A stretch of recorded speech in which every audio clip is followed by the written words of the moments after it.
Big news, big news. Welcome back to the Relic Report.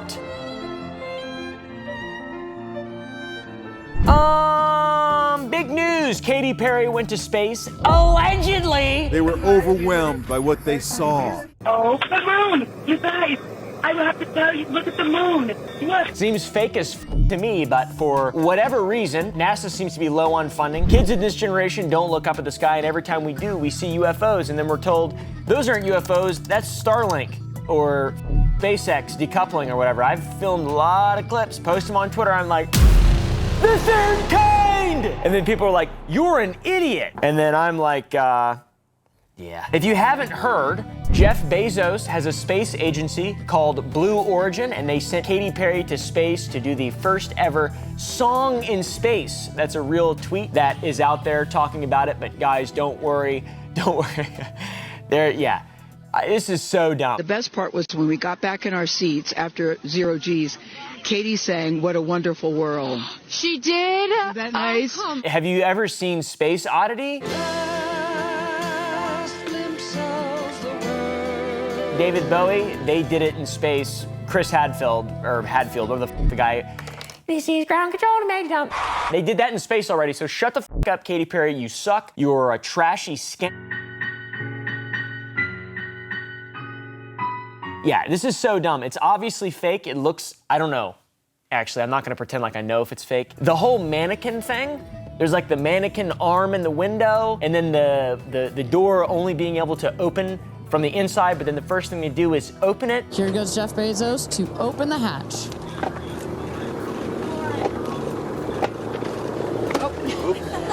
didn't really close it again.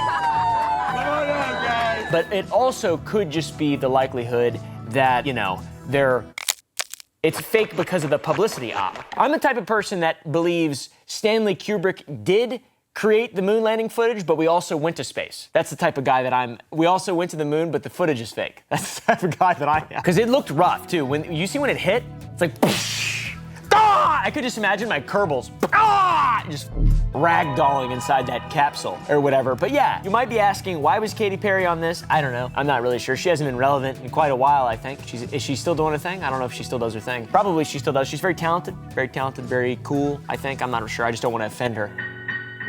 Ignore all the stuff I said earlier. Why was she on the flight? Her purpose on the flight was not to just be the first artist in space, but it was also a group of influential artists that were with her. Apparently on board were Katy Perry, one of the best-selling pop star people of all time, Gayle King, co-host of the TV show CBS Mornings, former NASA rocket scientist Aisha Bowe, the founder and CEO of the technology company STEMboard, and filmmaker Carrie-Anne Flynn. And then some other person, bioastronautics researcher, author, and Nobel Peace Prize nominee Amanda Nguyen, who became the first Vietnamese. Ooh, shouldn't have been joking about that. I was doing a joke as if she was the worst one in space, being sarcastic, but in reality, her achievements are far more impressive than the achievements of the other catty who went up. I'm just kidding. I don't know. I'm going crazy right now. I'm sorry. It seemed fun. It also seemed really fake to me, though, as well. I don't know. Do you guys think it was fake? It seemed extremely fake. There's also a journalist and author, Lauren Sanchez, who is Jeff Bezos' fiance, so.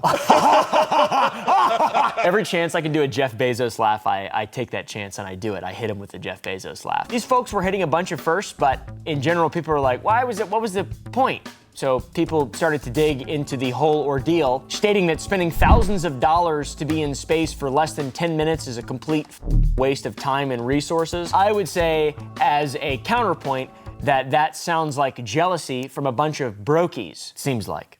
I'd say. I mean, to be honest. What's my point of view? Fake and dumb. That's what I think it was. I think it was all fake and it was all dumb. These people aren't even real. These people aren't even real. They're as real as your Miis from the Wii.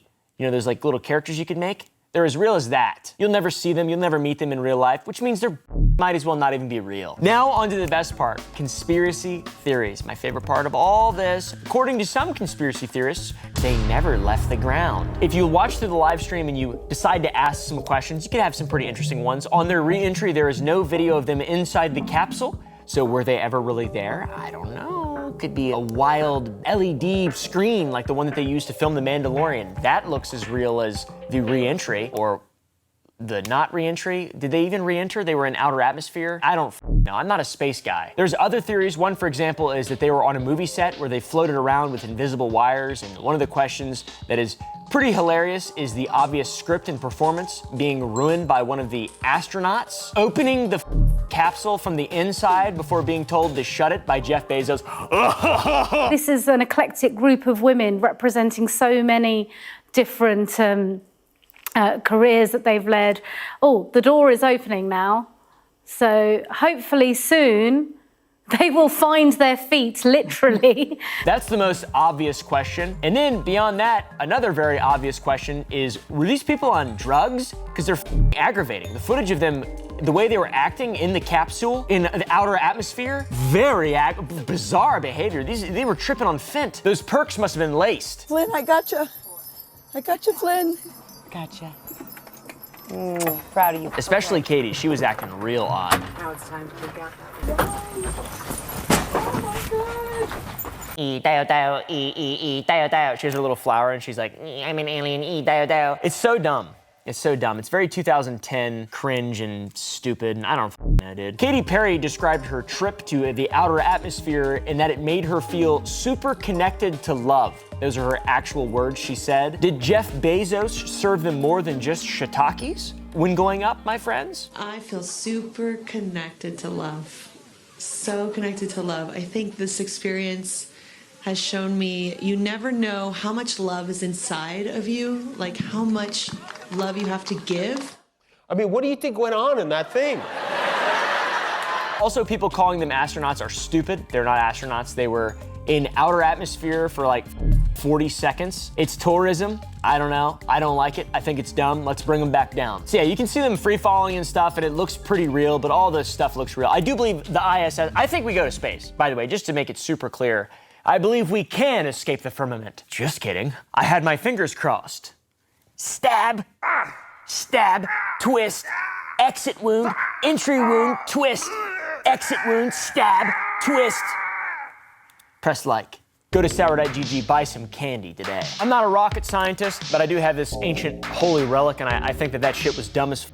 And I don't think any of that should ever be celebrated. I don't like Jeff Bezos, he freaks me out. I don't like Dr. Evil, he freaks me out, even though I know it's not real. And I think that we should put smart people like that, the third person in space. I only remember Katy Perry, the third woman, the astronautic physicist. I think smart people need more airtime. That's why I will be doing nothing.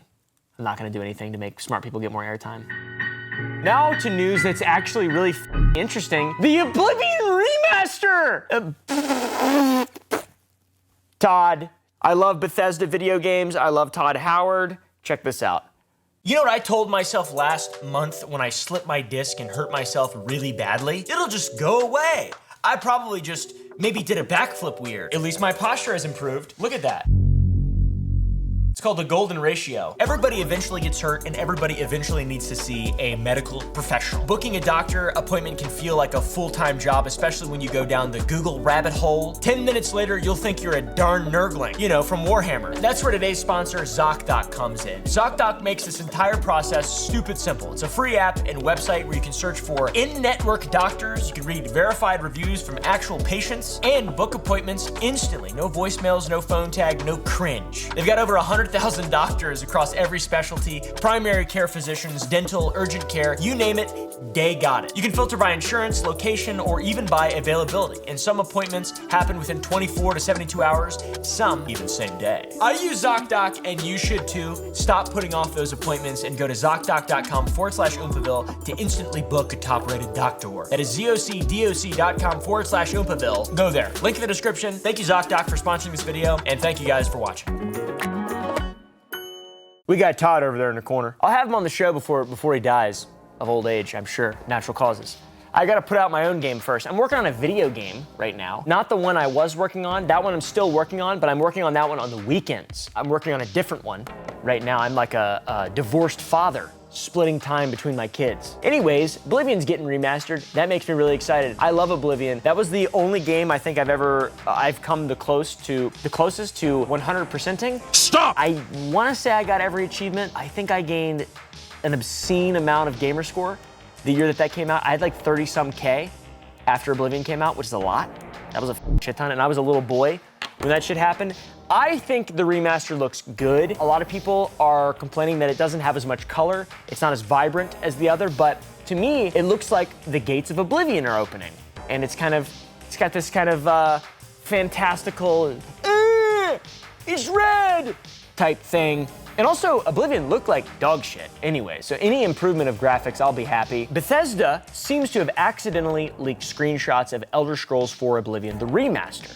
Okay, that's huge, because they didn't leak that shit. That game's been out since 2006. So how the f does this happen? Supposedly the story goes as follows. On April 15th, a leak on Virtuous website showed screenshots of the upcoming remaster for Oblivion. This leak had screenshots side by side, which I assume was for advertising reasons to show the before and after. The website also included screenshots for a deluxe edition and more. They're relaunching that shit with the deluxe edition.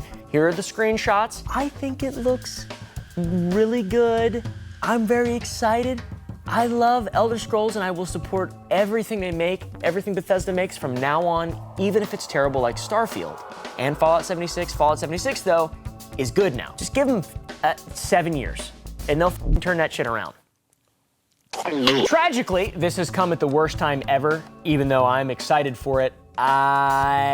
There is a giant project that's been going on for years called Skyblivion, which seems to probably it's gonna get reamed by this a little bit. It is a project on the Creation Engine, which is the engine that has been used since like the 17th century to make Elder Scrolls games. Folks has taken the assets from Oblivion and putting them into the updated Creation Engine that was released for Skyrim. Today, we would like to give you a glance into the progress we have made on quests as we approach our 2025 release goal.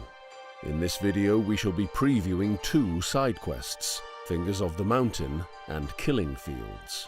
While progress has been steady, we are always looking for more volunteers to help us finish the project and get it into your hands as soon as possible. It is also a beautiful project that a lot of volunteers have been working for a very long time on. They've documented every step of the way. It's insanely impressive. Tragically, they're almost done. They estimate the finished creation will be done in 2025, so I don't know. Hopefully there are enough fans of Skyblivion that will play it, which it isn't really a game that's like published or whatever, so it's a fan, passion project. So I don't think it's gonna have too negative of an impact, but I think real fans would be excited for the remaster and Skyblivion. I'm excited for both of them. I just hope they don't get sued for copyright infringement. That's always really lame whenever that happens, but yeah, they might get overshadowed.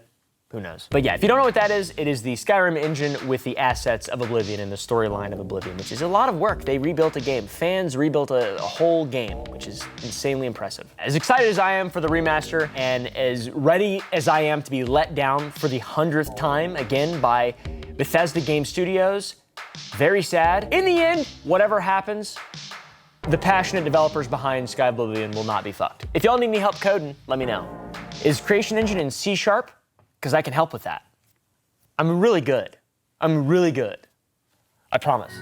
The news is really dry and lame this week. Lil Nas X posted a video about half of his face being paralyzed. Almost every news station and media outlet is covering it somehow. Lil Nas X in the hospital with a paralyzed face. Usually whenever Lil Nas X is in the news is because he's evil and he's got a gay satanic agenda.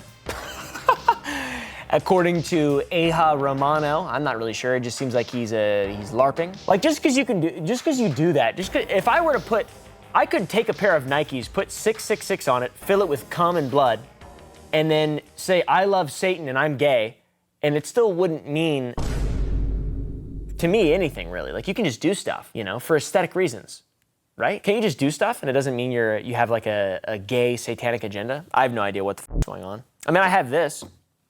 This is a hand that's chopped off. Does that mean I'm evil? Because it's from Evil Dead? Maybe it's time to think twice about who you're watching, the content you're consuming in your brain. You're an adult. Shut the f*** up. Turn the phone off. Reels are worse than all that shit. But for real, don't let your kids watch any television or the internet or do anything at all without your supervision, please, for the love of God and all things holy. So yeah, we don't know exactly what's wrong with Lil Nas X's faces, and quite frankly, we don't really give a f***. Okay, guys? We don't really care. He's probably Bell's palsy. That's when one of your face sides just goes, and then and then it comes back sometimes. Sometimes it doesn't. I don't know. A lot of people fully recover between a few weeks, 6 to 8 months. I've seen people where their kind of face just looks, and they smile and it's normal on one side and it's just like dead on the other. Lil Nas X himself isn't that worried. He said, "Shake some ass for me." I don't really know. That's the classic response to people, you know, showing support and sympathy to your new medical condition. Hey man, shake some ass for me, brother. Shake some ass for me, guys. This has happened to a lot of people, by the way. Angelina Jolie, George Clooney, Pierce Brosnan, Terrence Howard, Katie Holmes, Jim Ross, Justin Bieber, and more. Me. 2025, I will be hit with Bell's palsy. One side of my face will sag. It's a prophecy. It's going to come true, and I probably will pass before the 12th month of the year. Look up the meaning of that in numerology. Look up the meaning of Sour Boys in numerology and tell me I don't have my own gay satanic agenda. Go to sour.gg, buy some candy. I don't have any of that stuff. I'm just kidding. Now, another season of The Last of Us has come out. My wife and I have been watching Game of Thrones for the 7th time in the last 2 years. And when it's done, we're going to rewatch all of Last of Us. I didn't make it past the gay satanic episode first. I'm just kidding. I loved the first season. It's so good. Pedro Pascal, he is incredible. He's one of my favorite guys. It didn't really do it for me. I can't explain exactly why, but I'm excited to see season 2. Other people, very, very outraged. They're very outraged. By the way, I liked the first season, but I don't remember any of it. You ever have that happen? Where it just doesn't really stick out in your mind? Like, it didn't feel like it was bad. It was good, but it just didn't really, get me the way that shows usually do get me. White Lotus, incredible. Love that show. I miss the characters. I miss them. Like, I miss spending time watching them pull their cocks out.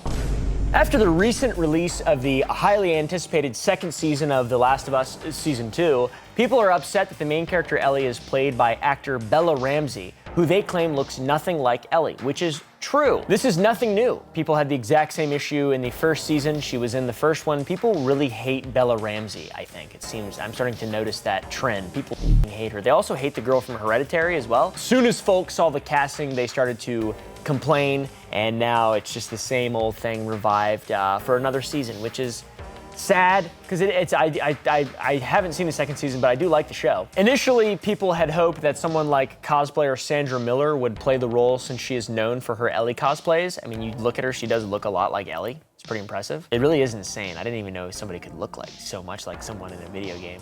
I guess that's what cosplaying is, though, is when you just like pretend to be someone in a video game. Sometimes I cosplay. Guess who I cosplay as? Comment down below. Look up the world's smallest man, and/or a one-armed flute player counting change. Those are my two biggest cosplays. That aside, this cosplay person who's super talented and looks just like Ellie, doesn't really matter. The producers know the show. They made the show. The first season did really well and has great critical acclaim. I thought it was really good. Once again, it didn't really pull me in. I'm waiting for season 2. It takes me a couple seasons to get into shows anyways. I have to watch a lot. I don't have enough attention to do the weekly episode drop. Season 2, very successful. 5.3 million viewers tuning in for episode 1. People are really mad about Bella Ramsey not looking like Ellie. I don't think it matters all that much. I feel like the personality is pretty similar from playing the game. But yeah, people are very rude and they are upset a lot about a lot of things. Yeah, many things. So yeah, regardless of all the complaining on Reddit and Twitter and all that stuff, people, it's still a good show. Objectively, it still does pretty well. IGN gave it a 10 out of 10. I'm excited to watch it. I'll let you guys know what I think of the second season. I will not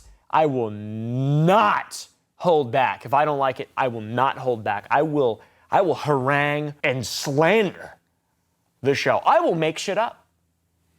I swear to God. Yeah, so let me know what you guys think down below about Bella Ramsey and the show and stuff. Are you a hater? Or do you think that it was a bad performance? I thought the personality was captured pretty well. Not exactly the most badass character ever, but I think that that's kind of the whole point of Ellie, I guess. I don't know. I never played The Last of Us 2 because of its gay satanic agenda. Not really, I barely played the first one. It's more of a let's play type game for me. I don't really enjoy playing it. I watched people play it, so. Anyways, I'm just kidding around. So yeah, Mr. Relic, why don't you sign us out? Go to sour.gg, go to the Gump Club, get some uncensored shit. See you in the next one.